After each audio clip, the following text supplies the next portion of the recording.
Hello, hi, and good evening, students. I hope you all can hear me and listen to me properly and see the screen clearly.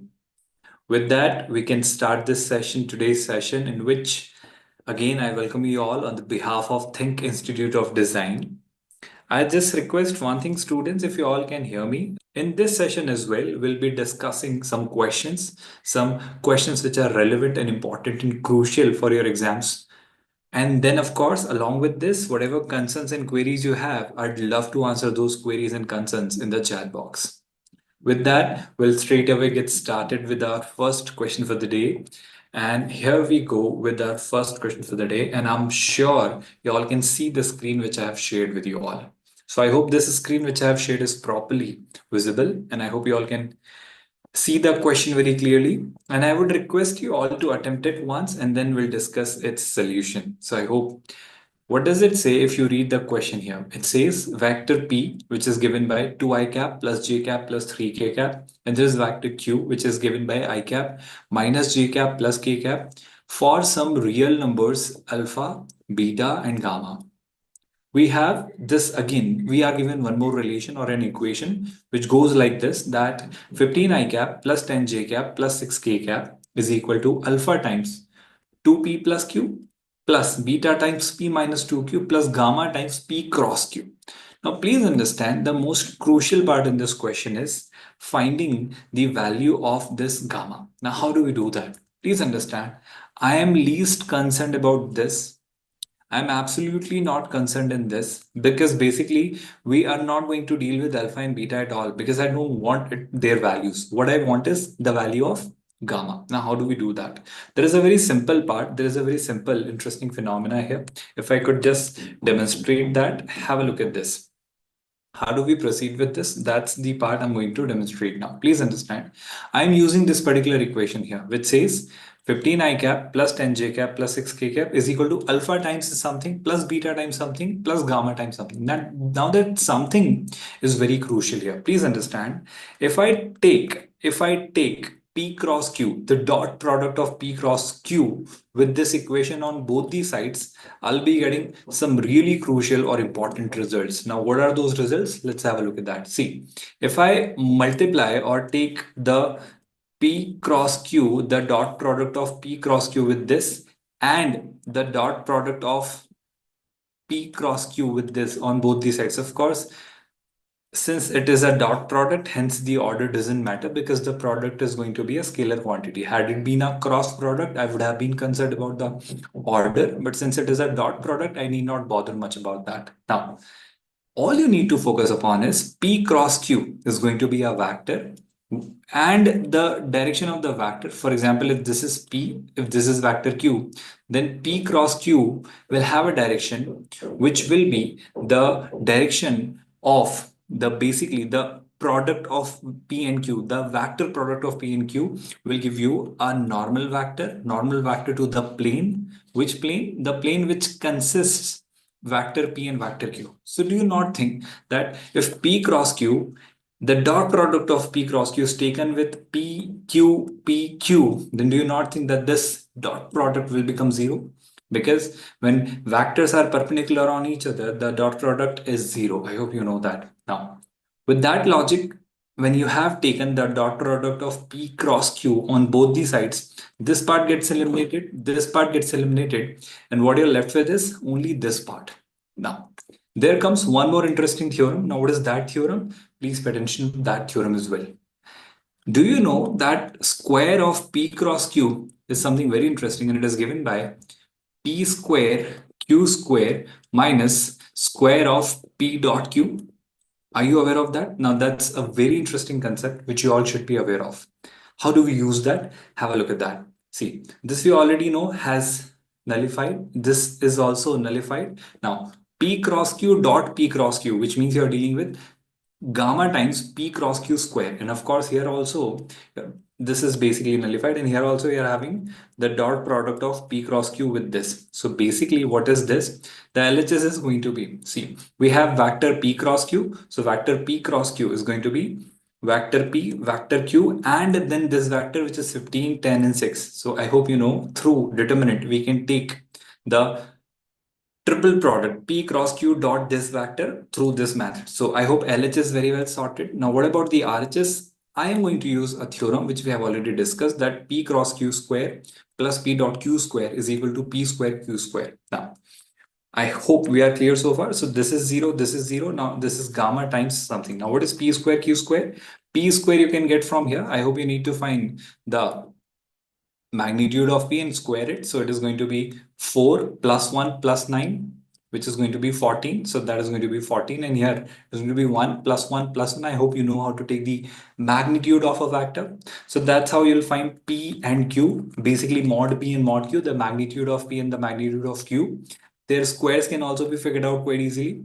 After which you can take P dot Q. So P dot Q is going to be 2 minus 1 plus 3. So with that, when you have figured out P dot Q, you need to square it. And that result you'll subtract from this. And finally, you'll be getting the value of P cross Q whole raised to the power 2. I hope you are very clear on this. So this part is also very much sorted with that understanding that it will result into 26. Numerically, the calculation part I'm not doing, skipping basically, believing that you all are good at that. Hello, Archie. Now, with that, on the RHS, I'm getting 26 because this numerically results into 26 times gamma and this determinant. Now, let me share one more interesting fact here.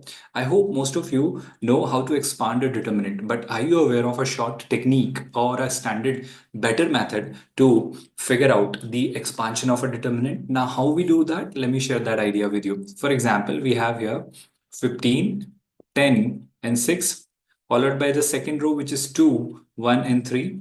And the next row goes like 1, minus 1, and 1. Now, the short technique is very interesting. Students, please pay attention to this. First and second row, I request you all to copy and paste below the third row. For example, it was 15, 10, and 6. And then you have 2, 1, and 3. So this is how it is going. I hope you all can see and hear this going live very properly. And then here comes the interesting part. You take the product diagonally. So 15 into 1 you do first. I hope you all are listening and understanding. Then you do 2 into 1 into 6. Then you do 1 into 10 into 3. So this product you do first. So 2 into 10, 2 into minus 1 into 6 is minus 12. And 10 into 3 into 1 is plus 30. Now, once you have done this product, add all these values. And from this sum, subtract this product. Which product, students? This one. So 6 into 1, which is going to be 6. 15 into 3 into minus 1, which is going to be, I think, minus 45. And 10 into 1 into 2, which is going to be 20. So that is one of the, I would say shorter ways of, finding the expansion of the determinant. Mathematician Saras has given this result, so that can be used whenever needed. So I hope this part we are very clear with. So once you do the calculation, you can very easily find out the expansion of the determinant through this method as well. Now, this will result into 52, and when you solve this particular equation, gamma results as 2. What you all need to understand here is very simple result or conclusion, that we need not deal with alpha, beta, gamma, find out P cross Q, P minus 2Q, 2P plus Q, and then equate LHS and RHS or the coefficients of I cap, J cap, K cap, and then solve those equations to figure out alpha, beta, and gamma. And with the help of that, alpha will be found, beta will be found, and then gamma will also be found, but that will be a very long approach. So I hope you all have understood that if you are aware of this particular formula, which is a very crucial formula, very widely used in JEE mathematics, you can crack a lot of questions more easily. I hope you all have understood this solution. And if you have gone through this question in a very well manner, I think we can solve the next question for the day. So here we are proceeding with the next question for the day. Again, a very interesting question. And to solve this, I want you all to visualize it more properly first. Now, what does it say? Let's have a look at that. It says a normal with slope 1 upon root 6 is drawn from the point 0, minus alpha to the parabola x square is equals to minus 4ay. So whenever you see x square is equals to minus 4ay, where they say that a is positive, a clear picture comes into my brain that x square is equal to minus 4ay looks like this. I hope you know that. So this is how things look like when you deal with this kind of a parabola. Now, what do say next is L be the line passing through 0, minus alpha. So there is a basically, line L which is passing through 0, minus alpha. And from this point, I have drawn a normal also. I hope you all are listening and understanding that now. parallel to the directrix of the parabola. Okay, so now I think it's time that we start drawing it rather than reading the whole question, so that we'll be able to draw it more clearly. So I'll begin with this part where we discuss that how will it all be drawn. So first of all, let me take it like this, that let's say this is your y-axis, this is your x-axis, sorry, y and x-axis respectively. Now x square is equals to minus 4ay. So I hope I need not tell you that x square is equals to minus 4ay will be drawn like this, because see, this is x square, which means the parabola will be facing upward or downward. But here we are having minus 4ay, where a is positive, hence it will be downward facing. And that will be the vertex of the parabola, which is going to be 0, 0. I hope no confusion is there so far. We are very clear on this. Now what happens next is there is another point, 0, minus alpha. So what we all need to understand is if it is 0, minus alpha, then I hope it will be somewhere here, because x coordinate is 0, y coordinate is something negative so far, that can be assumed. So I'll say that 0, minus alpha will look somewhat like this. What they have done next is, from this point 0, minus alpha, they have drawn a normal. Okay, so if they have drawn a normal, can I say the normal possibly look like this? I'm just taking an assumption that it might have looked like this. So this is that normal. And this normal has a slope. The slope of that normal we are told to be 1 upon root 6.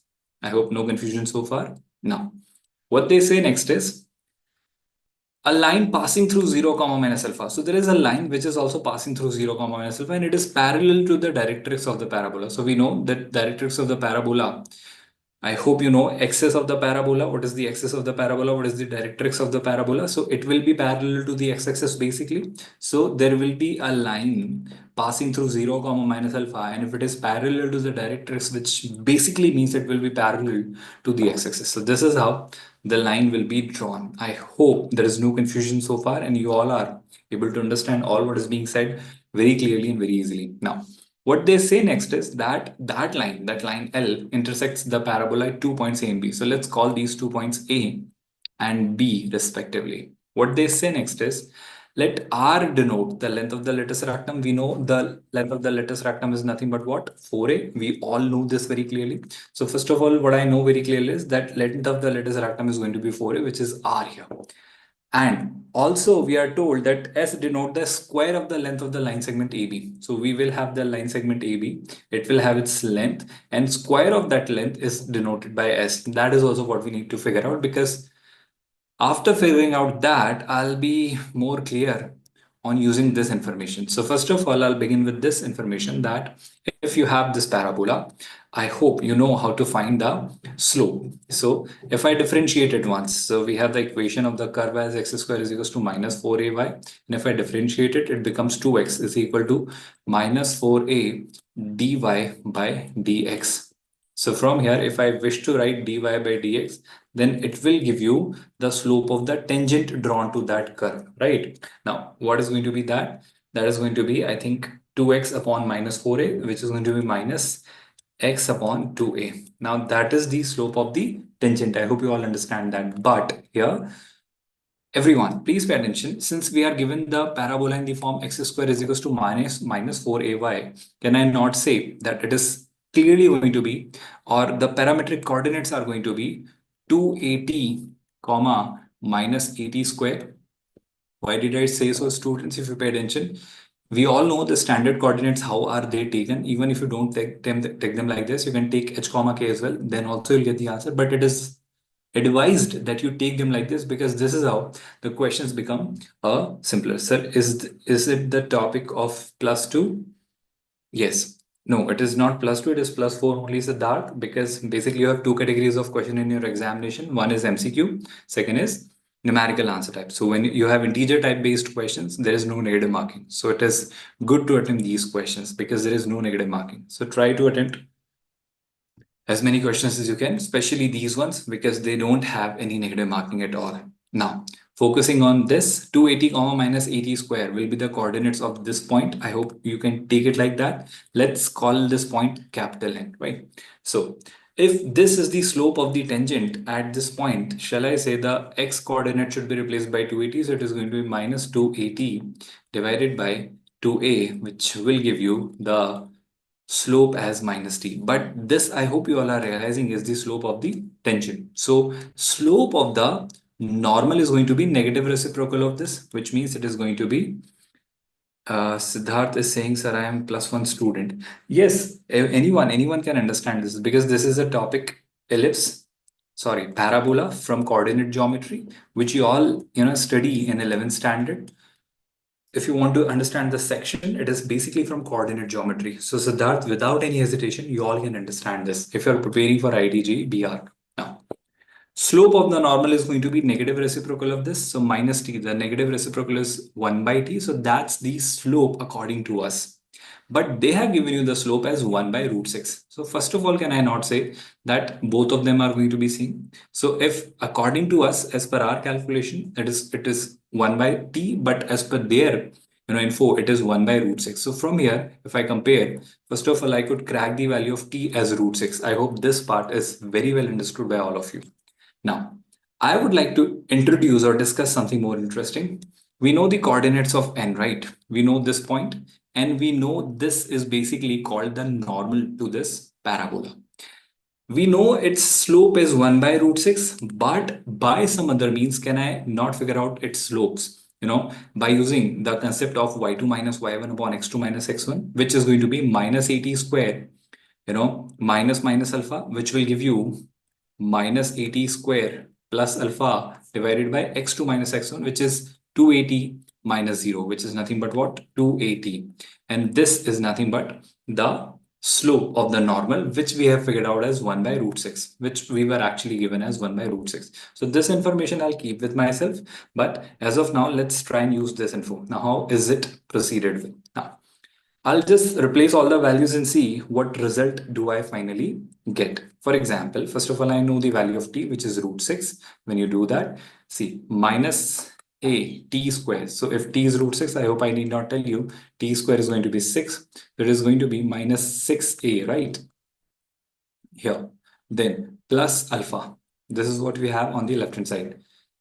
Divided by 280. So that is 2 into a, and t and root 6 are equal, so that is getting nullified. So technically 2a is getting multiplied to 1, which I can write here. I hope you know and understand this very clearly. So can I not say that alpha is nothing but equal to 8a, because minus 6a plus 2a will give you 8a. Everyone getting that very clearly, students? Can I conclude that first of all? I hope there is no confusion so far on that. Now, we have the value of alpha, which is nothing but 8a. Now, if I could make you understand the scenario again more clearly, this was your parabola. This is the y-axis, this is the x-axis, and you have a point here, which you were claiming to be 0, minus alpha, and alpha we have as 8a, so I'll call it as minus 8a. And when you draw this line, which was parallel to its directrix, can I not say that this coordinate, this point and this point will also have their y coordinate as minus 8a? Here also it will be minus 8a, because it is, I'm really sorry, it should not be 0, because it is lying on the parabola. So if the equation of the parabola was given as x square is equal to minus 4ay, yes, I hope by replacing the value of y, as minus 8a, I can find the value of x. So x square is going to be minus 4a times minus 8a. So x square from here is going to be minus 4 minus 8, which is 32 times a square. 32 we all know is 16 into 2. So x is going to be plus minus 16, square root of 16 is 4. So it is going to be 4 root 2 times a. I hope you all have understood how did we do that. So that's the most crucial result we have figured out, because it is going to be plus 4 root 2 times a. And here it is going to be minus 4 root 2 times a. So that is what we have so far. Now that's your point A, that's your point B. Now what is the point of finding that? The reason is this distance is 4 root 2a. This distance is also symmetrically 4 root 2a. So technically the distance between point A and B is going to be 8 times root 2a. I hope you all are clear on this. So if the distance between A and B is 8 times root 2a, what I am supposed to figure out is the square of that distance, which is going to be 64 into 2, which is 128 times a square. So that is the value of s, because we were told this kind of information or given this kind of information in the through the questions. So that's your S, that's your R, and with the help of R and S, I think this information can be utilized now. So we are told, okay, so I have an information, a very crucial information, students. I hope you know that the online classroom coaching program you have available, we have started our NATA and JEE B.Arch crash batch. It is going to get started on 3rd of Feb. Admissions are open for anyone who's either in 12th standard or who has completed 12th standard may join if you're preparing for JEE or B.Arch, JEE B.Arch or NATA. Of course, if you want more details or more clarity, you can call us on this given number 8086 111 Now, coming back to the question we all were having, please have a look at that. So what we do next is we have this ratio R is to S, which is 1 is to 16. So that ratio R is to S, which is 1 is to 16 should be taken as. Now, what was R, student? R was 4A. That was the length of the lattice rectum. And what was S? I hope you all know S we could find out as 128 times A square. So that was S. Now, that's your 128 times A square. I hope this equation, when solved, will finally give you the value of A, which definitely is not a difficult part. So when you simplify this, you will finally get the value of A as 1 by 2, which will be the answer. Although what they have asked is something different, something related to A, but different. They are asking you 24A. So if A is 1 by 2, 24A, I hope I need not tell you, is going to be 24 by 2, which is going to be 12. So I hope there is no confusion so far. We are very clearly able to understand the concept with complete clarity. Now, proceeding further, I hope there is no confusion. Shall I give you the next question for the day? Shall we try to solve the next question for the day, participants? Let me bring another question here. Just give me a second, participants. I'm bringing it here on the screen in front of you. Well, this is even more interesting.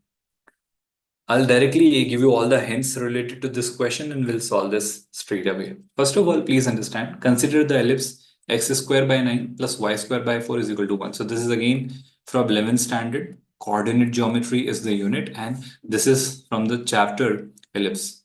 Now, focus what is it saying. So the equation of the ellipse is given as x square by 9 plus y square by 4 is equal to. Now, a very standard ellipse we are given here in this question. I hope you all can see this, that simple straightforward ellipse is what we are given. I'm just looking for the shapes here. Yes, there. So that's the ellipse we have. Just give me a second. So that's the ellipse we have. Now, if I want to have x-axis and y-axis, you can have the x-axis and y-axis just like that. So these are your x-axis and y-axis here. So I think this is how I'll put them ideally to make it more understandable. Now, I hope there are no queries or concerns so far and you all are able to understand everything very clearly. What they say is x square by 9 and y square by 4. So 9 is 3 square, 4 is 2 square. So I hope you all understand that this coordinate is going to be 3, 0. This coordinate is going to be 0, 2. This is clearly minus 3, 0, and this is going to be 0, minus 2. Now, what they say next is, let SP, Q be a point in the first quadrant. So it will be somewhere here, such that p square by 9, q square by 4. So p and q are satisfying, or rather not satisfying this equation, because it is greater than 1, which means it is lying out of the ellipse. So it is not inside the ellipse, first of all, because it is greater, and it is in the first quadrant, which means, the point S will be lying somewhere here. I hope you are clear on this.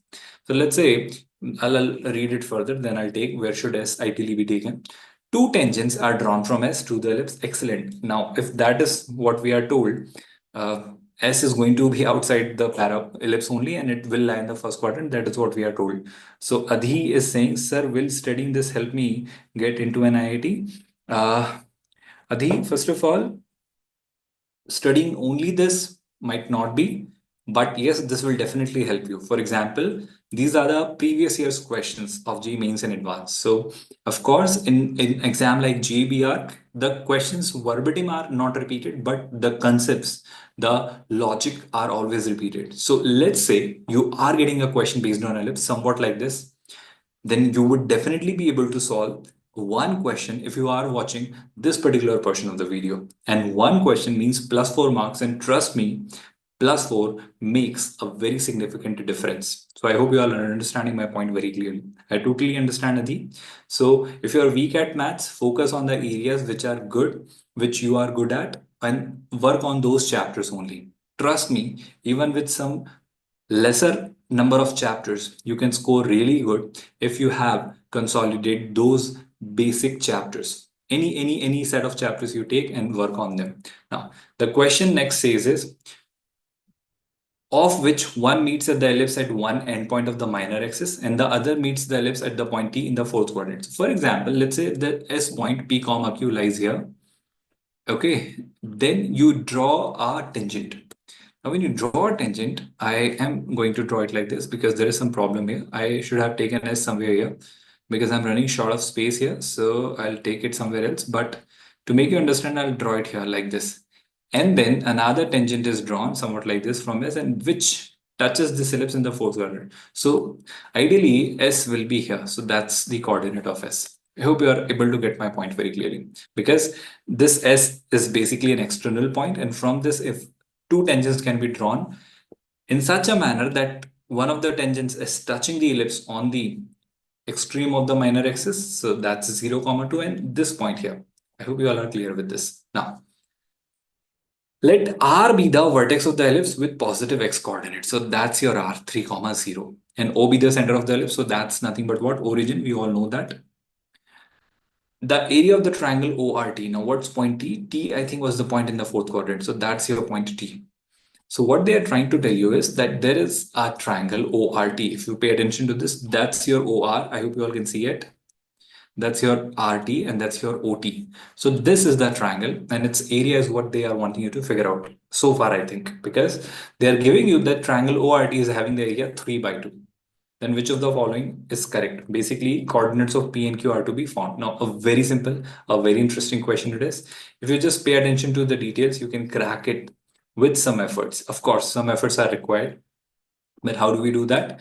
This is the part which I'm leaving with you, with where we get the PDF to sessions. Archie, I'll definitely share the PDF of this session, possibly in the link description link of this video. So maybe you'll have to wait for 5 to 10 minutes. Once the session gets over, I'll create the PDF and then I'll get it linked. So don't worry about the PDF. I'll definitely share it with you all. Another very crucial thing which I'd like to tell you is that this question, I'm leaving you with a hint that I have told you everything what is needed here. One more hint I can give to you all, that yes, if you have an ellipse x square by a square plus y square by b square is equal to 1, a standard point on the ellipse can be taken as a cos theta, comma, b sine theta. And we all know what is a and b here. So here a is 3 and b is 4, sorry, 2. So a standard point on this ellipse can be taken as students 3 cos theta, comma, 2 sine theta. So that is going to be the value of, or the coordinates of t. Now, once you have understood that, how do we solve this question? That's the interesting part, and that I'm leaving you with as an assignment. Now, why am I leaving you with as an assignment? Because we are going to meet in the next video of the series, with which will start with the solution to this question. So I have given you ample amount of hints for this question. Trust me, if you know the basics of ellipse, you can crack this question quite easily. But before I leave, I hope you know we have already started the enrollment for the crash batch, which is going to get started on 3rd of Feb. So you can join our B.Arch entrance coaching, NATA JEE B.Arch crash batch. Admissions are open for, of course, 12th student, and of course, who have studied or taken a drop. You can, for any queries or concerns related to the admission or anything which you have in your mind, you can contact us on the given number 8086 111 044. And you can inquire. So Noah is asking, sir, are the questions repeated from previous years?